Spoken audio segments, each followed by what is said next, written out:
اعوذ باللہ من الشیطان الرجیم بسم اللہ الرحمن الرحیم وقاتلوہم حتی لا تکون فتنة ویکون الدین للہ فإن انتہوا فلا عدوان الا علی الظالمین۔ سورۃ البقرہ آیت نمبر 193۔ جہاد فی سبیل اللہ کا مقصد وقاتلوہم، تم ان سے قتال کرتے رہو، حتی لا تکون فتنہ، یہاں تک کہ فتنہ باقی نہ رہے، یعنی کافروں سے اس وقت تک جہاد کرتے رہو کہ فتنہ ختم ہو جائے۔ نبی اکرم صلی اللہ علیہ وسلم فرماتے ہیں کہ مجھے اس وقت تک لڑنے کا حکم ملا ہے جب تک کہ وہ لا الہ الا اللہ کے قائل نہیں ہو جاتے۔ جب وہ اس کے قائل ہو جائیں گے تو ان کے جان و مال محفوظ ہو جائیں گے۔ ہاں، اگر اسلام کا قانون ان کے جان و مال میں جاری کرنا ضروری ہوا تو وہ اور بات ہے۔ نقطہ، جہاد کا مقصد کسی کو بھی اسلام پر مجبور کرنا نہیں ہے۔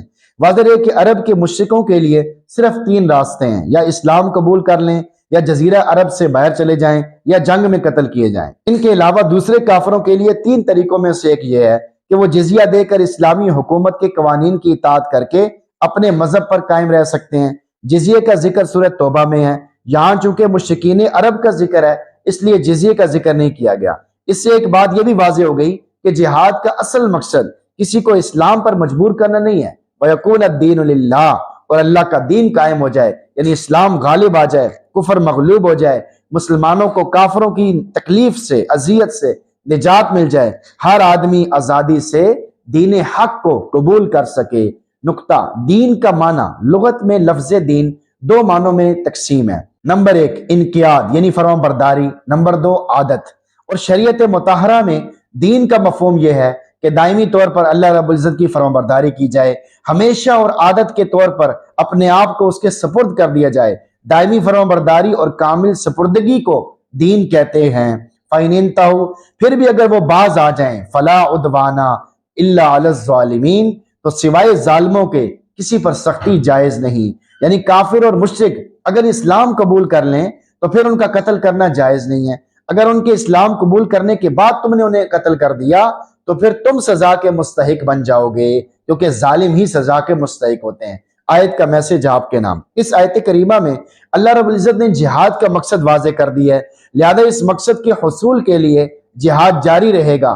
خوش قسمت لوگ کسی نہ کسی انداز سے جہاد میں حصہ لیتے ہیں، کبھی میدان جہاد میں شرکت کرتے ہیں، کبھی مجاہدین اسلام کی مدد کرتے ہیں، کبھی جہاد کی ترغیب دیتے ہیں، کبھی جہاد فی سبیل اللہ کے بارے میں لوگوں کے وساوس اور خدشات کو دور کرتے ہیں۔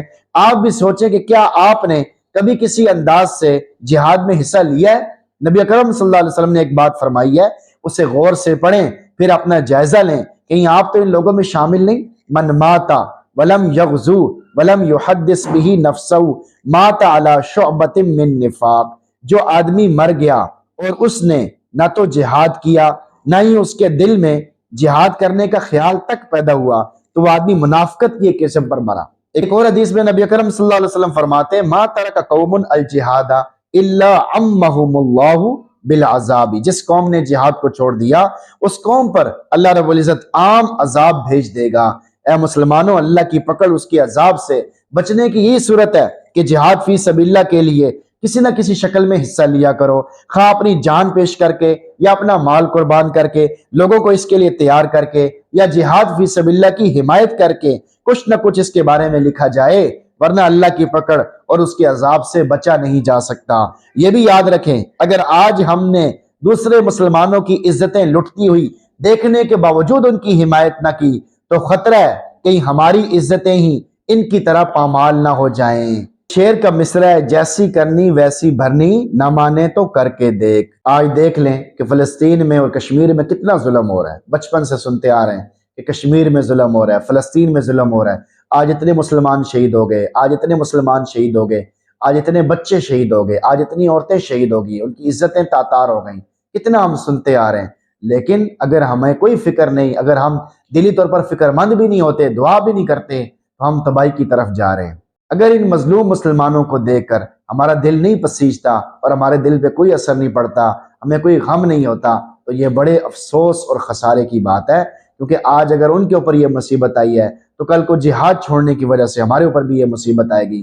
تو جہاد کی فکر کرتے رہنا، غم کرتے رہنا، اگرچہ آپ ظاہری طور پر ابھی جہاد کر سکتے ہیں یا نہیں کر سکتے یہ ایک الگ مسئلہ ہے، لیکن دعا تو کر سکتے ہیں، فکر تو کر سکتے ہیں، اللہ سے مانگ تو سکتے ہیں، دل میں کڑ تو سکتے ہیں کہ یا اللہ اگر مجھے طاقت ہوتی، اگر تو مجھے ہمت دیتا، توفیق دیتا، تو میں ان کافروں کو تہس نہس کر دیتا اور ان کافروں کو، ان مظلوم مسلمانوں پہ ظلم کرنے کی سزا دیتا۔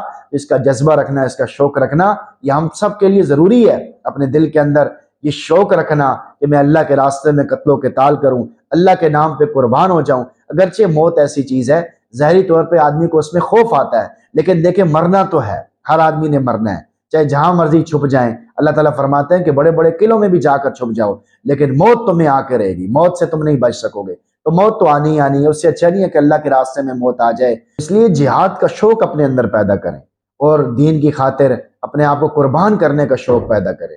جتنا اس بات کو بولیں گے، بار بار بیان کریں گے، تو اللہ تعالیٰ آپ کو اس کے لیے ہمت، طاقت، قوت، توفیق عطا فرما دیں گے۔ لیکن آپ کی طرف سے توجہ شرط ہے، طلب شرط ہے۔ آپ طلب دکھائیں گے تو اللہ تعالیٰ آپ کو قبول فرمائیں گے۔